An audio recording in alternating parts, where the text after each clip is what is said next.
Judith's earliest memories were not of play or freedom, but of labor and commands shouted in harsh tones. She had been born into slavery on a Louisiana sugar plantation at the turn of the 19th century, her first cries muffled by the knowledge that she belonged not to herself, but to the ledger of a master.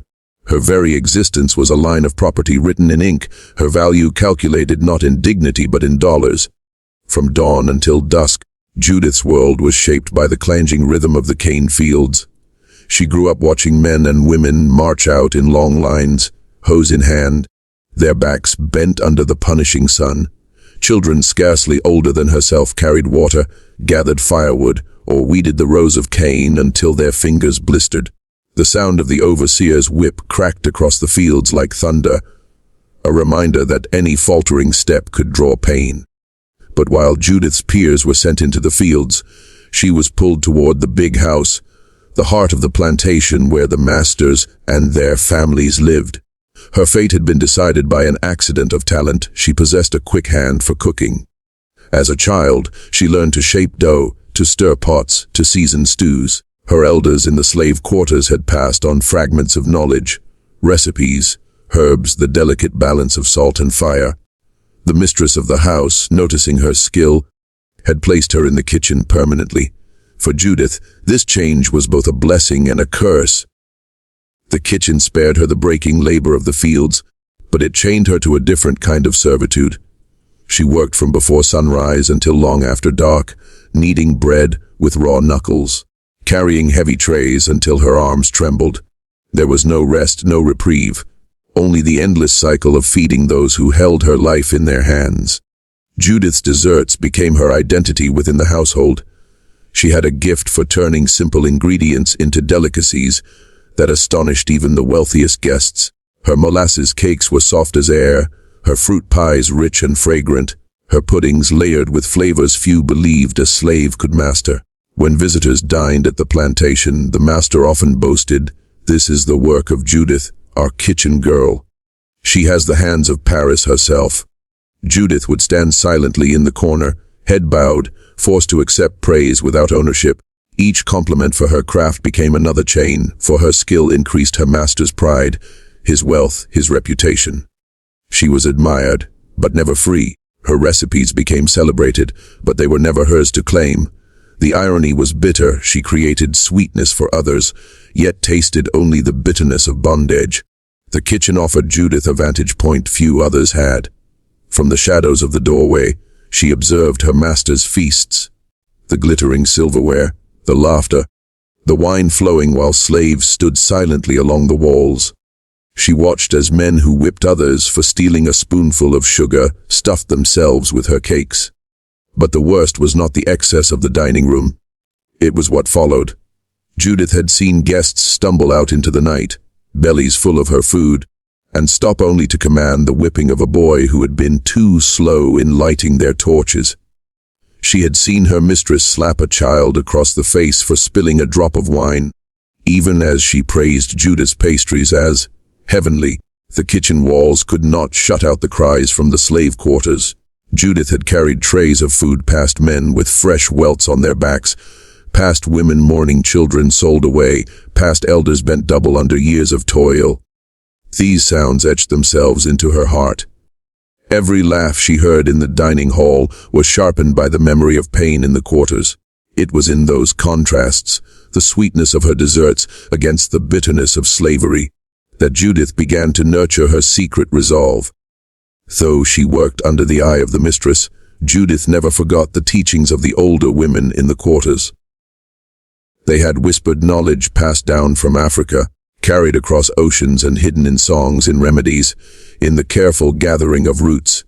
Some herbs could heal fevers, ease childbirth, or soothe burns.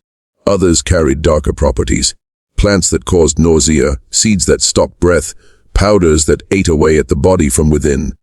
The masters scoffed at such things, dismissing them as superstition. But Judith listened. She remembered. She knew that in the right hands, a kitchen could be more than a place of labor. It could be a place of power. Judith did not dream like the children of the big house. They dreamed of balls and gowns, of riches and inheritances. Judith's dreams were simpler, sharper, to walk without chains, to speak without fear, to decide her own fate. She dreamed of freedom not just for herself, but for her people. She had seen too much cruelty to wish only for escape. She wanted balance, wanted justice for every back scarred by the whip, every family torn apart by sale, every life consumed in the fields. In her quiet hours, few as they were, Judith thought of what tools she possessed. She was no soldier, no runaway fighter in the swamps. But she had knowledge. She had the trust of the household. And she had the skill to turn food into more than nourishment. To the outside world, Judith appeared the perfect servant. She bowed when spoken to, kept her eyes lowered, answered with yes, ma'am, and yes, sir. She smiled when praised, accepted scoldings in silence, and worked tirelessly without complaint. But beneath that mask burned a mind in constant motion. Every compliment from a master was fuel for her resolve. Every command barked in her direction hardened her will. Every sweet dessert she prepared was a reminder that she held, in her hands, both their delight and their potential downfall. By the time Judith reached her 20s, she had lived two lives, the visible one of a compliant kitchen slave, and the hidden one of a woman building knowledge, strength, and quiet fury.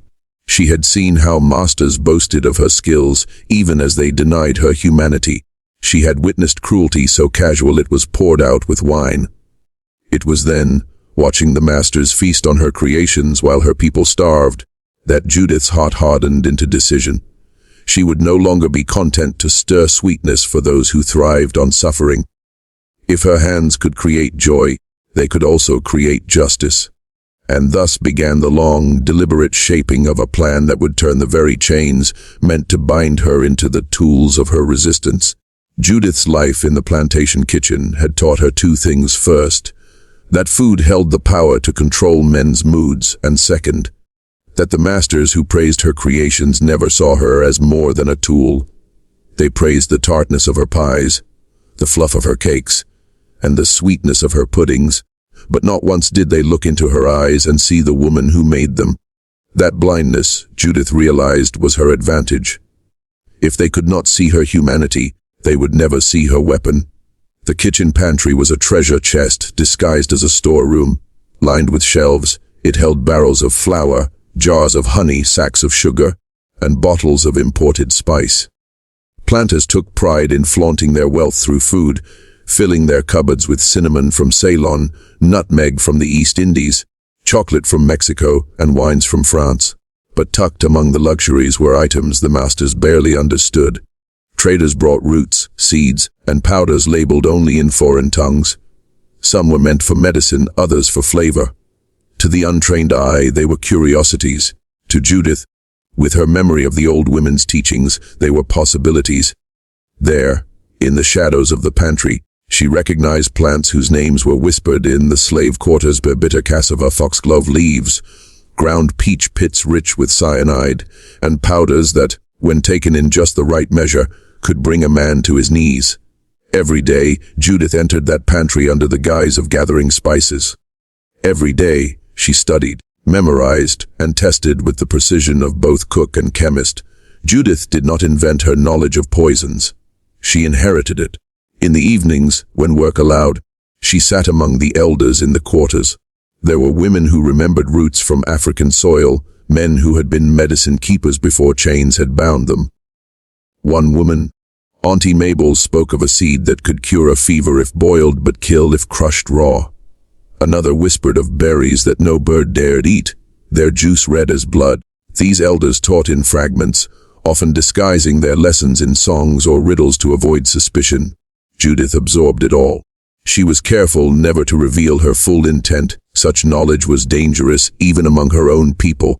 But inside her heart, she wove together their lessons into a tapestry of vengeance. Judith knew that revenge could not be clumsy. A single mistake, a bitter taste in a pie, a powder too visible, would condemn her to death before she had begun. So she experimented. Late at night, when scraps were thrown to the pigs or food discarded after feasts, Judith would slip into the shadows with small vials and jars. She tested powders in spoonfuls of molasses, watched how quickly the animals sickened or died.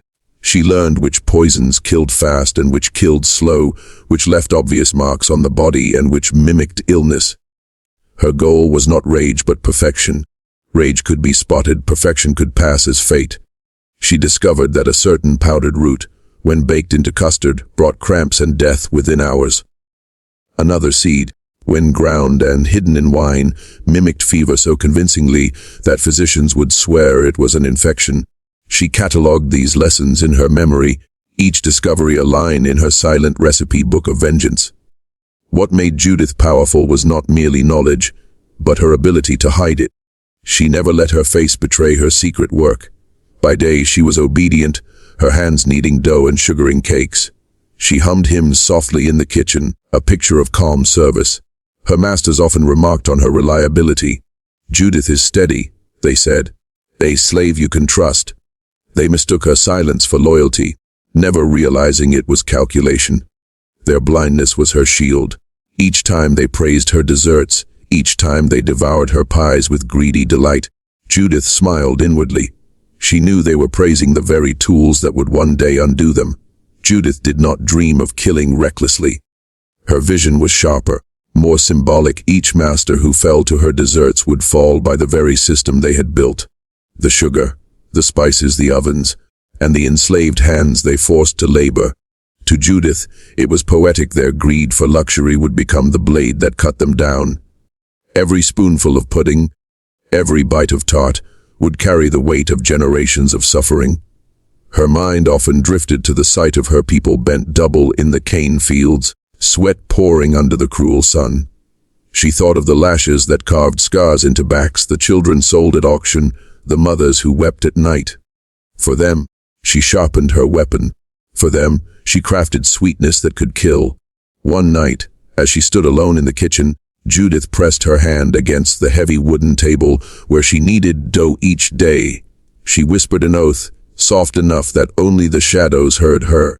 "I will not die in chains without striking back. My hands, which feed their bodies, will also deliver justice. Let every grain of sugar carry the bitterness they gave us. Let every bite remind them that we are not powerless." It was not the oath of a soldier, nor the cry of rebellion shouted in open fields. It was the vow of a woman who had found her battlefield in the kitchen, her weapons in jars of spice and sugar, her strength in silence and patience. Judith's greatest weapon was not the powders she mixed, but the patience with which she waited. She knew she could not act quickly or carelessly. To kill one master in haste would bring her death and end her cause. But to plan carefully, to space her strikes, to ensure that each death looked like illness or accident, that would spread confusion, fear, and doubt. She measured her time as carefully as she measured her flour.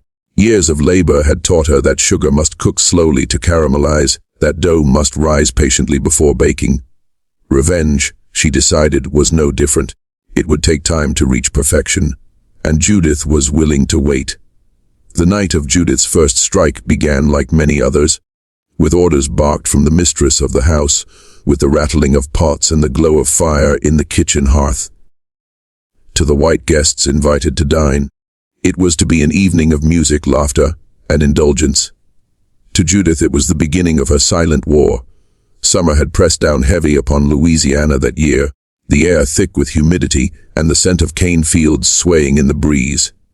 The plantation master had invited several neighbors from surrounding estates to dine, boasting of his wife's hospitality and Judith's unmatched desserts.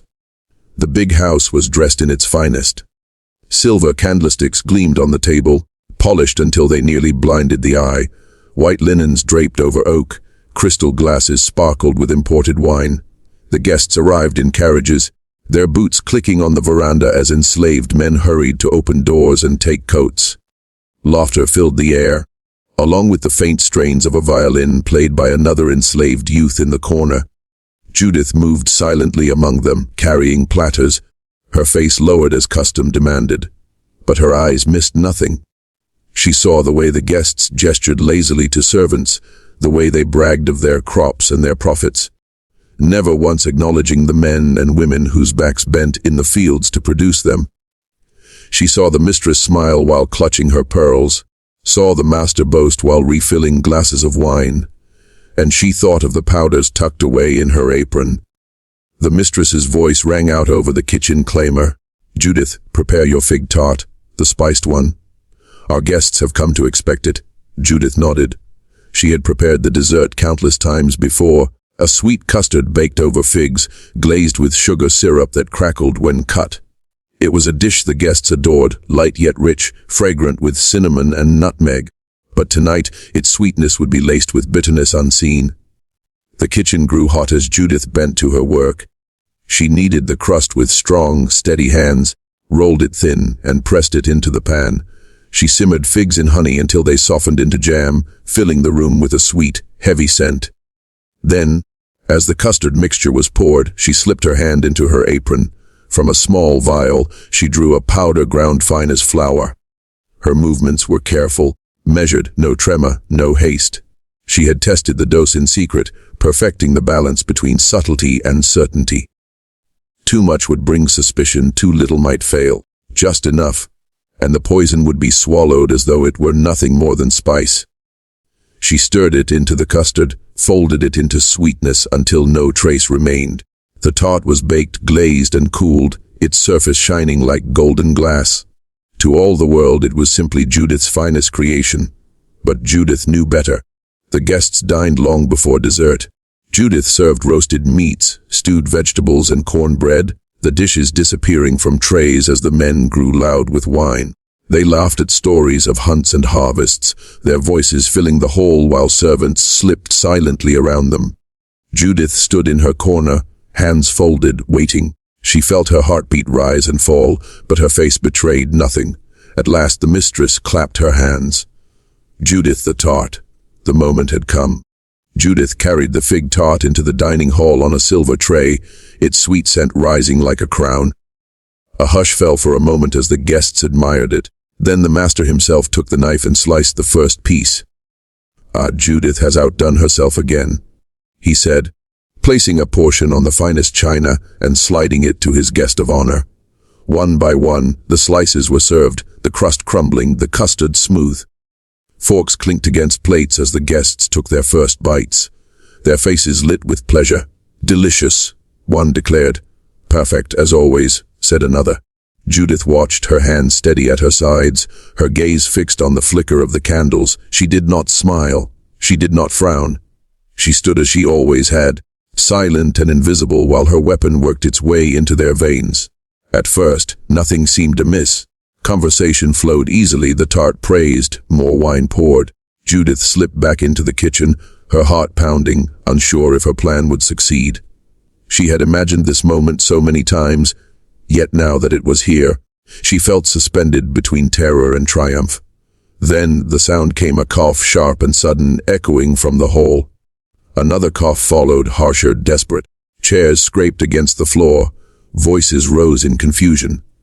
Judith stepped back into the doorway, just in time to see the guest of honor clutch his stomach, his face contorted in pain. He gasped, knocking over his glass, his body writhing as if fire coursed through him. The mistress shrieked. The master shouted for help. Other guests leapt to their feet, some rushing to his side, others recoiling in fear. Judith stood motionless. To anyone watching, she looked no different from the other servants, her expression blank, her posture obedient. But inside, her heart was steady, her resolve firm. By dawn, the man was dead. The household plunged into chaos. Physicians were summoned, their diagnosis vague: fever, spoiled meat, a mysterious infection. None dared speak the word poison. The masters reassured themselves that it was an act of nature, a misfortune beyond their control. Judith was questioned, but only lightly. After all, what reason could a slave have to harm the guests of her master? What courage could a woman in chains possibly possess? She bowed her head, murmured her obedience, and was dismissed back to the kitchen. But the slaves in the quarters whispered. They had seen the look in Judith's eyes, the calmness with which she carried herself after the man's death. They understood what the masters never would. A blow had been struck, not with a whip or a blade, but with sugar and spice. That night, when Judith lay on her straw mat in the quarters, she listened to the crickets chirp in the dark. Around her, others slept fitfully, worn by labor, but Judith's eyes remained open, fixed on the stars beyond the cracks of the roof. She had done it. Her hands, once used only to serve, had become instruments of justice. She had killed not out of malice, but out of purpose.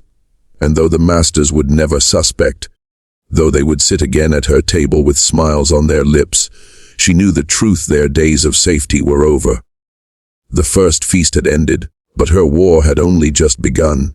The first death on that summer night had been explained away.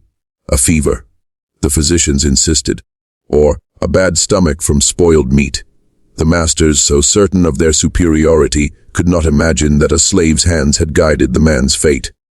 Judith's face, calm and obedient, remained above suspicion. She returned to her duties as if nothing had changed. But in the quarters the whispers grew. The slaves who had seen her steady eyes on the night of the feast began to murmur, "Judith has found a way." For Judith, the first success had been both terrifying and liberating. Terrifying because one misstep would have exposed her and condemned her to death. Liberating because she now knew with certainty that her hands held power. She had struck down a man with nothing more than a tart, and no one had questioned her. She had stood invisible, her weapon wrapped in pastry, her face masked by obedience. It was a victory unlike any rebellion of the whip or the blade. Hers was quieter, but just as deadly. Judith's confidence grew. She would strike again, but not recklessly. Her patience, honed by years of labor and secrecy, would guide her. Each act must look like fate, illness, or accident. If she worked carefully, the masters would never see the thread that connected one death to another. The second death came months later. At a gathering on another plantation, Judith had been sent along with her master's family to help with the feast. She knew the kitchen, the tools, the motions. The mistress of that estate, impressed by Judith's skill, asked her to prepare dessert, a peach cobbler sweetened with cane syrup. Judith's hands worked as they always did, quick, precise, graceful.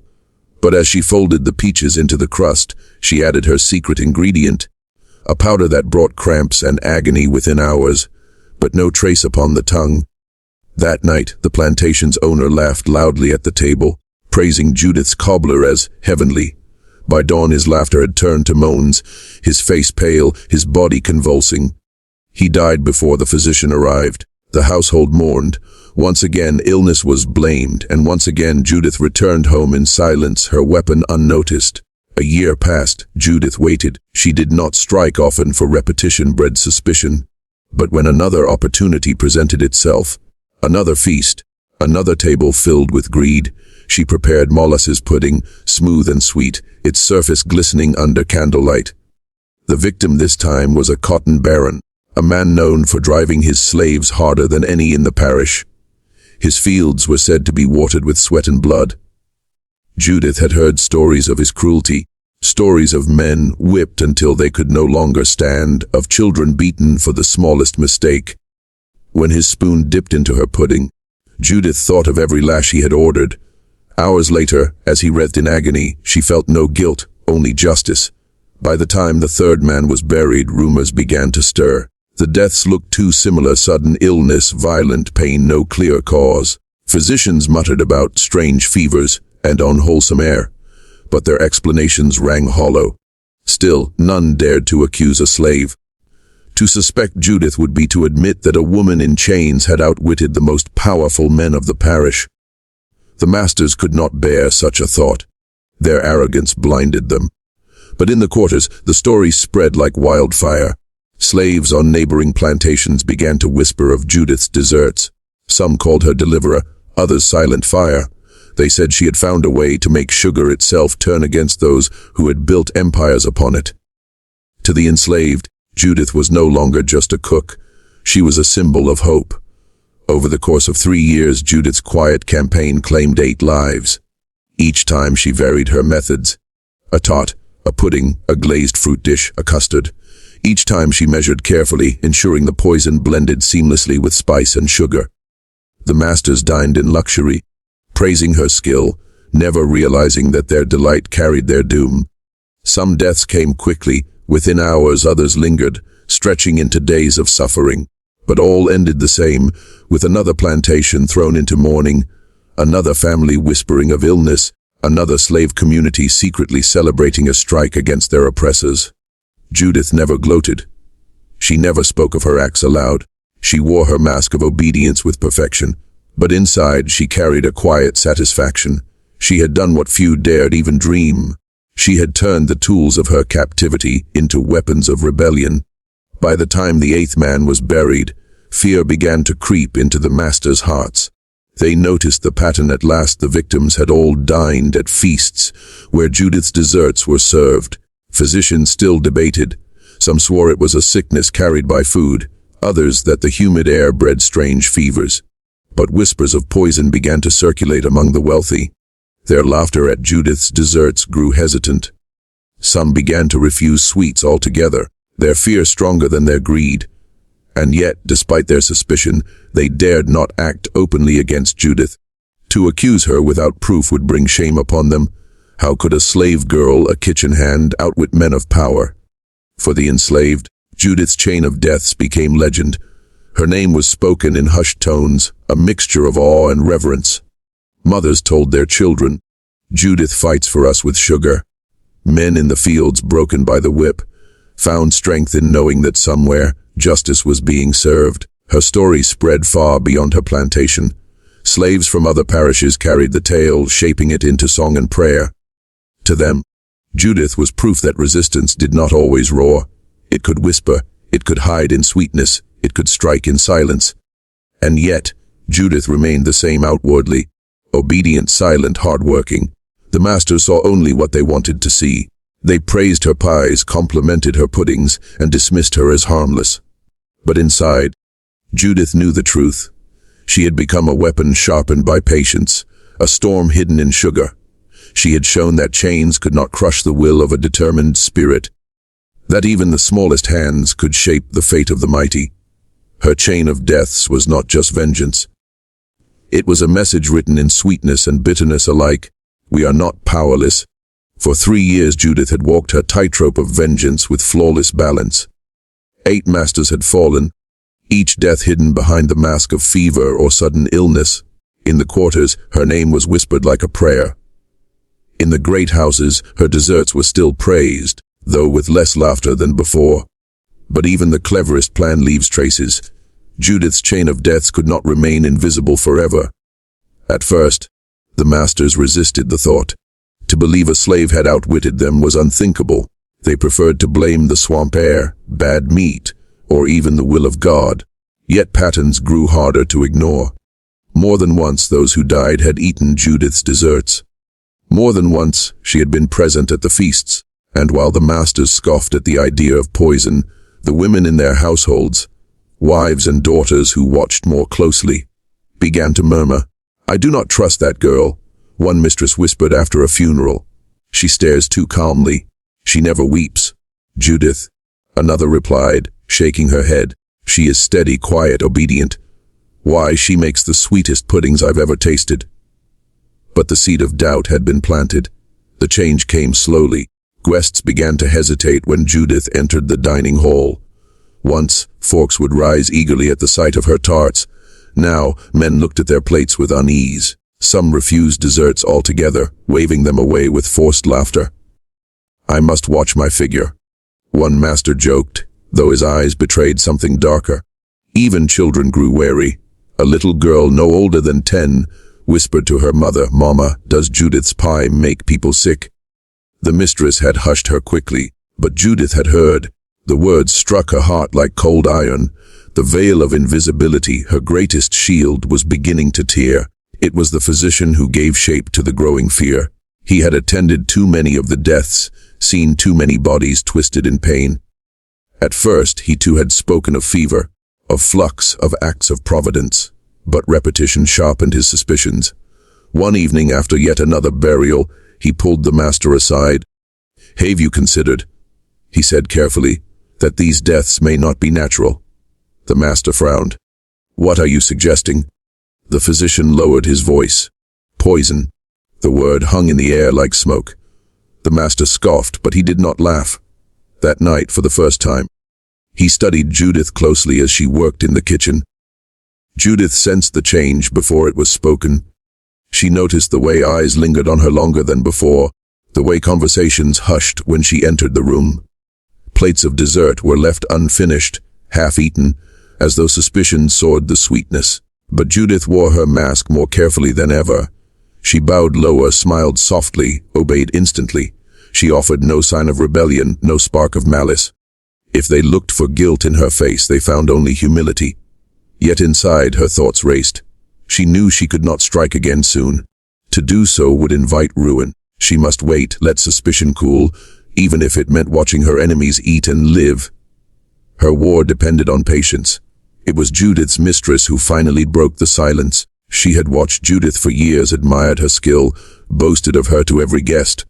But admiration had slowly curdled into unease. One night she confided to her husband, "Have you noticed? These deaths, these illnesses, they follow Judith. Always Judith. I know it is foolish, but I feel a chill when she serves dessert." The master dismissed her words with a grunt. "You women invent fears out of shadows." Yet even he no longer ate his portions with the same hunger. He pushed plates aside more often, claiming he had lost his taste for sweets. Judith noticed. She noticed everything. The breaking point came during a grand supper, when a guest, half drunk and reckless, voiced aloud what others had only whispered. "Careful with that pie." He chuckled nervously. "It may be the death of you." The room froze, eyes turned toward Judith, standing silently at the side of the hall. For a long moment, the only sound was the clinking of glasses. The master forced a laugh, scolding the guest for his poor taste in humor. But the damage was done. The unspoken had been spoken. The suspicion, once buried in whispers, now walked openly at the table. Soon after, the master began to watch Judith more closely. He inspected her work, questioned her ingredients, ordered other slaves to assist her in the kitchen.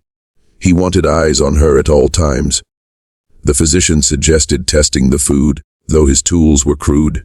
"If poison is there, it will reveal itself," he said. Judith knew the walls were closing in. Her freedom of movement shrank. The pantry that had once been her laboratory now felt like a prison. She could not experiment, could not slip powders into dishes unnoticed. Every glance was a threat. It was not the master's who exposed Judith, but one of her own. Fear runs deep, and not all in the quarters shared her courage.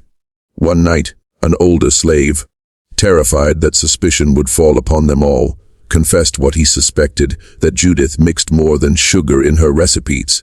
The words reached the mistress, who seized upon them with trembling relief. At last her fears had shape. At last there was someone to blame. Judith was summoned, accused.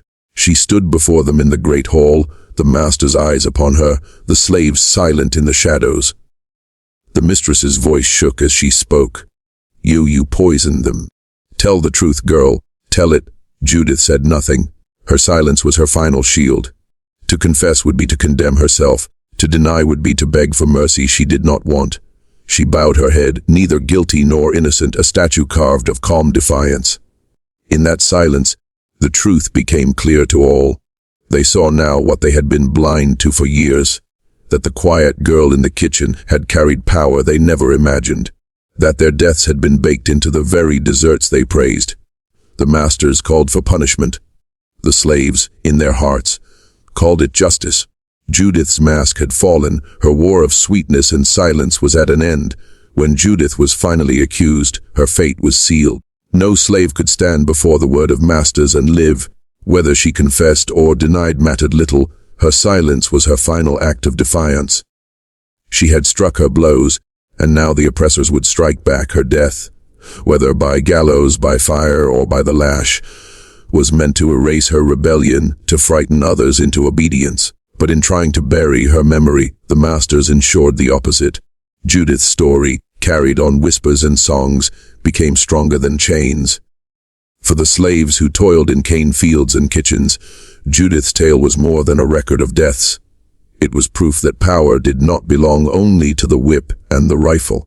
It showed that the same tools used to enslave, sugar, spice, the kitchen, the oven, could become weapons of rebellion when placed in the hands of the determined.